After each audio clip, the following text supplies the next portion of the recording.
Hello guys and welcome to How to Socials. In this video I'm going to show you how to connect with a person on LinkedIn. So let's start. First, open the LinkedIn app. Now to connect with a person you have to search for that person by tapping on the search bar at the top of the screen and then search for the person you want to connect with.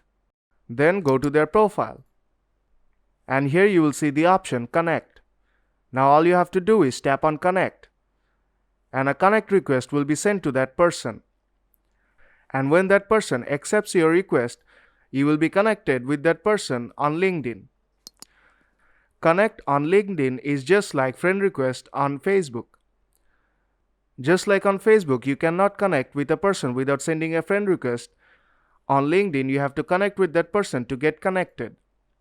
So if this video helped you out, then don't forget to leave a like. And I'll see you in the next tutorial.